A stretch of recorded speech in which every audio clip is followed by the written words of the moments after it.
আজকে আমি বানাবো matar paneer. Hello everyone, welcome to mom's kitchen. প্রথমে আমি কড়াইয়ে অল্প পরিমাণ তেল দেব। তারপর তেলটা গরম হলে পিস করে রাখা পনিরের টুকরোগুলি দিয়ে তাতে কিছুটা গুঁড়ো হলুদ দিয়ে ভেজে নেব। পনিরটা ভাজা হয়ে গেলে একটা বাটিতে তুলে নেব। কড়াইয়ে আরো একটু তেল দিয়ে একটা কেটে রাখা আলু দিয়ে দেব। দিয়ে একটু গুঁড়ো হলুদ দিয়ে ভেজে নেব। আলুটা বেশ ভাজা ভাজা হয়ে আসলে তাতে কাঁচা মটরগুলি দিয়ে আরো 2 মিনিট মতো সবকিছু ভেজে তারপর তুলে নেব।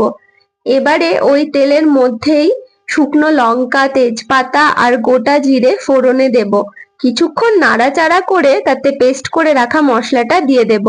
তারপর কিছুক্ষণ নেড়ে চেড়ে মশলাটা একটু ভেজে নিয়ে 1 চামচ করে হলুদ গুঁড়ো, লঙ্কা গুঁড়ো আর পরিমাণ মতো লবণ দিয়ে সবকিছু নেড়ে চেড়ে নেব।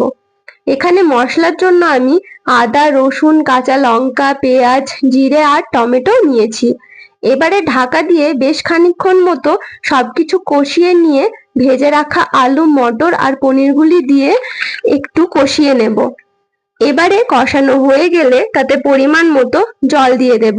তারপর আবারও ঢাকা দিয়ে কিছুক্ষণ ফুটিয়ে নেব। কিছুক্ষণ পর ঢাকা খুলে ওপর দিয়ে 1 চামচ গরম মশলা ছড়িয়ে দিয়ে একটু মাখো মাখো করে নামিয়ে নেব। এবারেই রেডি আমাদের matar paneer. Thank you for watching.